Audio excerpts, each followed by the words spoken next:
तो दोस्तों, अगर आपको अपनी लाइफ में सक्सेस होना है, कोई बिजनेस करना या फिर फाइनेंशियली फ्रीडम होना है, तो थिंक एंड ग्रो रिच की बुक की मदद से आप अपना सब कुछ हासिल कर सकते हैं। मैं इस बुक को खरीद कर पढ़ चुका हूँ, आप भी पूरा पढ़ें, बहुत ही अच्छी बुक है। तो सबसे पहले आप इस समरी को देखें। ऑथर एक छोटा सा बच्चा था जब एंड्रयू कैनर्जी ने उन्हें अपना एक राज बताया, एक ऐसा राज जिसकी बदौलत 500 से ज्यादा अमीर लोगों ने अपनी किस्मत खुद लिखी। नेपोलियन हिल इसे 20 सालों तक ढूंढता रहा और आखिर में उन्हें पता चला कि सक्सेस किसी भी प्रोफेशन या करियर में मिल सकती है और एक अनपढ़ या कम पढ़ा लिखा इंसान भी एक अमीर व्यक्ति बन सकता है।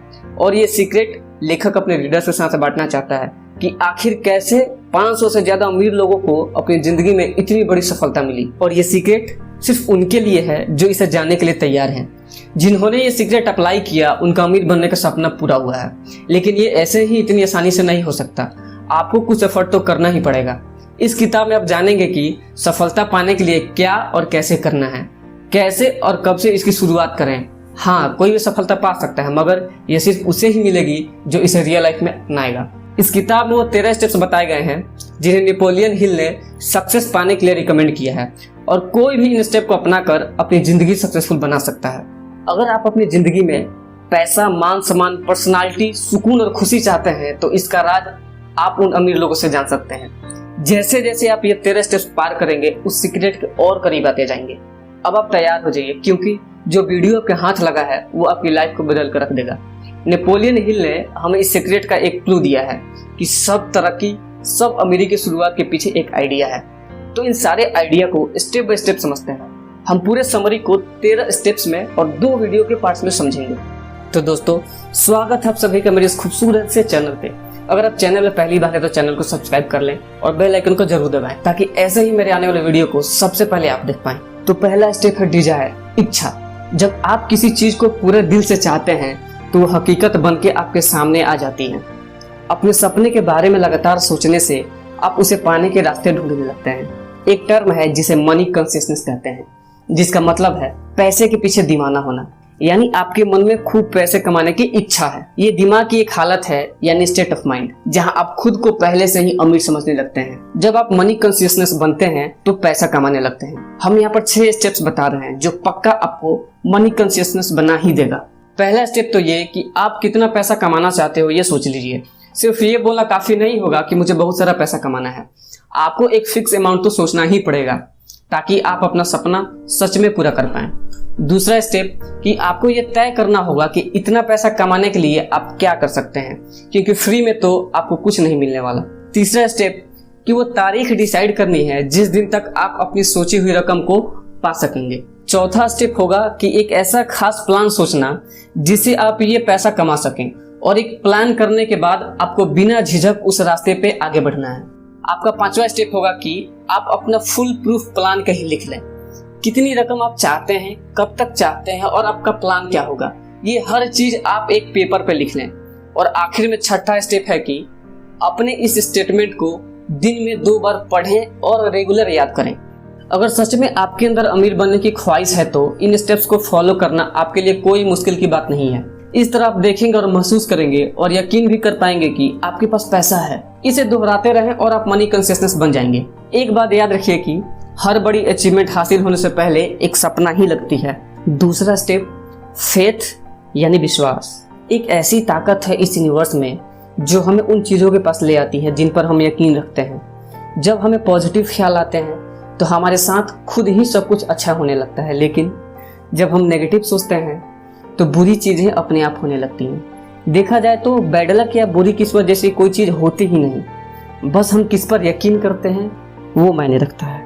कुछ लोग बेवजह ही खुद को बदकिस्मत मानने लगते हैं और कुछ तो खुद को हमेशा गरीब ही समझते रहते हैं। अगर हमें ये यकीन होने लगे कि हम अपने हालात नहीं बदल सकते हैं तो इसका मतलब कि हमने अपनी बदकिस्मती खुद लिखी है, क्योंकि जैसा हम अपने दिमाग को बनाएंगे वही चीज़ हकीकत में होने लगेंगी। अब अगर आप अपने दिमाग में डर और शक पैदा कर लें तो आप हमेशा डरते ही रहेंगे और अपने आप पर भरोसा नहीं रख पाएंगे। ऐसा करके आप खुद को एक दायरे में बांध रहे हैं जिसे बाहर आ पाना बहुत मुश्किल होगा। मनी कॉन्शियसनेस बनने के लिए खुद पर भरोसा रखना बहुत जरूरी है। याद रहे कि आप हर पल खुद को अमीर देखें, महसूस करें और अमीर माने। खुद पर यकीन रखें कि एक दिन आप बहुत सारा पैसा कमाएंगे। जो लोग हर बात पर बोलते हैं कि वे तो गरीब हैं, ऐसे लोग कभी अमीर बन ही नहीं पाते। जो हम बनना चाहते हैं खुद पर यकीन करके वही बन सकते हैं।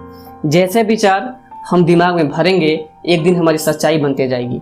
तो मर्जी आपकी है, आप गरीबी चुनते हैं या अमीरी। एक बार अपने मन में अमीर होने का ख्याल बैठा लीजिए, फिर आपका यकीन आपके लिए सारी लिमिटेशन को हटाकर आपको सफलता दिला देगी। Now step number 3, auto suggestion and self suggestion. हमारा सबकॉन्शियस दिमाग असल में एक उपजाऊ जमीन की तरह है। हम अगर इसमें काम के बीज नहीं डालेंगे तो इसमें घास फूस उगने लगेंगी। इसके लिए हमें ऑटो सजेशन या सेल्फ सजेशन अपनाना होगा ताकि हमारे दिमाग में बेकार का कचरा ना उगे। हम खुद इतना काबिल हैं कि अपने सबकॉन्शियस दिमाग में आने वाले ख्यालों को चुन सकते हैं। हमारा यही सबकॉन्शियस माइंड हमारी सच को हकीकत में बनाता है, लेकिन ऐसा करने के लिए हमें ऑटो सजेशन से इस तक पहुंचाना होगा। इसीलिए तो कहते हैं कि अपने दिमाग को हमेशा पॉजिटिव सोच विचारों से भरें, और जब हम इस पर कंट्रोल नहीं कर पाते हैं तभी तो हमारी हार होती है। ये बात हर दिन दोहराएं कि आप क्या चाहते हैं। अगर आप अमीर होना चाहते हैं तो इसके लिए तैयार रहें। अपनी इस चाहत को अपनी आदत बना लें। फिर एक दिन आपकी यही आदत आपको असल में ऐसे मौके देगी जिससे आपकी सफलता एक हकीकत बन जाएगी। आज से ही खुद को एक अमीर और सफल इंसान समझना शुरू कर दें। अपने गोल तक पहुंचने का प्लान आपके सबकॉन्शियस में ही है। बस ऑटो सजेशन की प्रैक्टिस करते रहें ताकि आपका प्लान आपके पास खुद ब खुद आ सके। इस कोशिश में कभी भी हार न माने। ये बात समझ लें कि आपको कुछ भी मुफ्त में नहीं मिलने वाला। कुछ पाने के लिए बहुत कुछ करना भी पड़ेगा। तो आज से ही अपने दिमाग के बगीचे में अच्छे पॉजिटिव बातों के बीज डालना शुरू कर दें। Now step number 4, specialized knowledge. Henry Ford के पास कोई फॉर्मल एजुकेशन नहीं थी, लेकिन उसे ऑटोमोबाइल्स के बारे में अच्छी खासी नॉलेज थी। वर्ल्ड वार के दिनों में उसने शिकागो न्यूज़पेपर पर मानहानि का दावा किया था, क्योंकि अखबार ने उसे इग्नोरेंट पेसिफिस्ट यानी उदासीन शांतिवादी करार दिया था। अदालत में ट्रेल के दौरान उसे हजारों सवाल पूछे गए। वकील ये साबित करना चाहता था कि हेनरी वाकई में इग्नोरेंट है। अदालत में उसके उटपटांग सवालों से फोर्ड परेशान हो गया था। उसने जवाब दिया, जो भी सवाल आप मुझसे पूछना चाहते हो उनका जवाब देने के लिए मैं यहाँ अपना एडमिन को बुला सकता हूँ। अब क्या आप मुझे बताएंगे कि जब मैं आदमियों को काम पे रख सकता हूँ जो मुझे हर बात की जानकारी दे, तो मुझे अपने दिमाग में इतनी नॉलेज भरने की क्या जरूरत है। फोर्ड के इस जवाब से अदालत में सन्नाटा छा गया। फोर्ड के पास कोई खास जनरल नॉलेज नहीं थी, मगर अपने काम की उसे खास नॉलेज जरूर थी। उसे ये मालूम था कि उसका गोल क्या है। तभी तो जो लोग ज़्यादा पढ़े लिखे नहीं भी होते फिर भी वो सक्सेसफुल होते हैं। जो चीज़ें हम जनरल नॉलेज पढ़कर या स्कूल में सीखते हैं अक्सर हमारे उतने काम नहीं आते जब तक कि हम असली ज़िंदगी में इस्तेमाल नहीं करते हैं। देखा जाए तो ये सिर्फ किताबी पढ़ाई है, प्रैक्टिकल नहीं। अगर आपका किसी भी चीज़ में खास इंटरेस्ट है तो आप उसमें कोई शॉर्ट कोर्स कर सकते हैं या उसकी ट्रेनिंग ले सकते हैं। इस तरह आप उस चीज़ की पूरी नॉलेज अच्छी तरह से हासिल कर लेंगे जो आगे चलकर आपके बिजनेस में काम आ सकता है। सीखना केवल स्कूल तक ही नहीं होता, आप जिंदगी में किसी भी उम्र में कुछ भी सीख सकते हैं। चाहे आप फैमिली वाले हो या फुल टाइम जॉब कर रहे हो, अपने हुनर को सीखने के लिए वक्त तो निकाल ही सकते हैं। एक स्पेशलाइज्ड नॉलेज होनी बहुत अच्छी बात है, क्योंकि आपको पता चलता है कि फ्यूचर में आपको क्या सीखना है और क्या काम करना है। जो आपका हुनर है उसे इम्प्रूव करना बहुत जरूरी है। अक्सर कंपनीज एम्प्लॉयज रखते वक्त उनका क्रेडेंशियल्स तो देखती ही है, साथ में उनकी पर्सनालिटी पर भी गौर करती है। आप किस तरह लोगों से या कस्टमर से पेश आते हैं या सिचुएशंस को कैसे हैंडल कर पाएंगे, ये सब बातें भी देखी जाती है। कोई सक्सेसफुल आदमी भले ही एजुकेटेड ना हो, मगर उसमें एक खास एम्बिशियस और पर्सनालिटी जरूर होती है। याद रखें कि जो इंसान स्कूली पढ़ाई को ही सब कुछ मानकर सीखना बंद कर देता है वो हमेशा मामूली इंसान ही बनकर रहेगा। वो भले ही एक मुकाम हासिल कर ले, मगर सक्सेस तभी हासिल होती है जब आप जिंदगी में कुछ ना कुछ सीखते ही रहते हैं। Step number 5, imagination. आपकी इमेजिनेशन इतनी मजबूत होनी चाहिए कि वो स्पष्ट तरीके से होते हुए दिखे। जो चीज़ आपको सफल होने से रोक रही है वो है सिर्फ आपकी अपनी सोच। आप सोच बदलिए, अपने इमेजिनेशन को इस्तेमाल कीजिए, फिर देखिए कमाल। कोका कोला, रिलायंस, नेस्ले, ये सारे भी एक आइडिया पर चलें।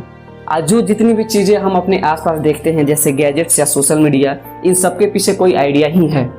हम में से बहुत से लोग जिंदगी भर एक ब्रेक का इंतजार करते रहते हैं, लेकिन सफलता एक दिन में ही नहीं मिल जाती। आपका आइडिया ऐसा होना चाहिए जो हर तरह के क्रिटिक्स को झेल सके। इसमें आपको हार, निराशा और डिस्करेजमेंट भी मिल सकती है, तो इन सब बातों के लिए भी तैयार रहें। अपने आइडिया को अपना जुनून बना लीजिए, बिना रुके लगातार इस पर काम करें, इसे असलियत का शर्ट पहनाएं, तभी आपके आइडिया इतना दमदार बन पाएगा कि हर तरह के चैलेंज को झेल पाए। Step number 6, organized planning. जब तक आपके पास कोई पक्का प्लान नहीं है, आप सफल नहीं हो सकते। ऐसे लोग ढूंढिए जो आपके प्लान में आपकी हेल्प कर सकें। जब आप लोगों की मदद लेंगे तो जाहिर है कि बदले में आपको उन्हें कुछ फायदा या कंपनसेशन तो देना ही पड़ेगा। सो अपने एक ग्रुप बनाएं और लगातार उनके साथ अपने प्लान के बारे में डिस्कस करते रहें। फेलियर से बचने के लिए अपने ग्रुप के साथ अच्छा वर्किंग रिलेशन बनाएं। आपको हर तरह के लोगों की जरूरत पड़ेगी, क्योंकि एक ही इंसान में हर चीज की नॉलेज, एक्सपीरियंस या एबिलिटी नहीं होती। सक्सेस पाने के लिए औरों के सहयोग और परफेक्ट हार्मनी की जरूरत पड़ेगी। और इस बात का ध्यान रखें कि प्लान पर काम करने से पहले अपने ग्रुप के सभी मेंबर्स की राय ली जाए।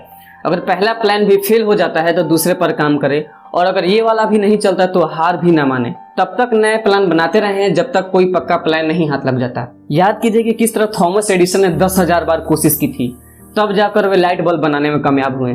बार बार फेल होने के बाद ही तो वो एक ग्रेट इन्वेंटर बन पाए। जो हार मानता है वो कभी नहीं जीतता, और जो जीतता है वो कभी हार तो मानता ही नहीं। जो हार मान लेते हैं उनमें जुनून की कमी होती है, लेकिन हारने के बाद भी नए प्लान बनाने वाले ही आखिर में विनर बनते हैं। फेल होने का मतलब है कि कहीं कुछ गलत है। जो आपका प्लान काम नहीं कर पाया उसमें बदलाव की जरूरत है। अगर थॉमस ने भी हार मान ली होती तो आज शायद उसका कोई नाम ना जानता। जब आप फेल होते हैं तो उसकी वजह ढूंढिए। इसे बेहतर बनाने के लिए क्या कर सकते हैं आप? एक नया फुल प्रूफ प्लान बनाकर उस पर नए सिरे से काम करें। तो दोस्तों, आज और अभी से ही इन सारे 6 स्टेप्स को अपनी लाइफ में इंप्लीमेंट करना शुरू कर दें, जब तक इस वीडियो का पार्ट 2 नहीं आ जाता। और दोस्तों, इस वीडियो का पार्ट 2 गलती से भी मिस ना करें, क्योंकि सारे इंपॉर्टेंट स्टेप्स उसी वीडियो में बताए गए हैं। तो आज की वीडियो में सिर्फ इतना ही। मिलते हैं नेक्स्ट वीडियो में।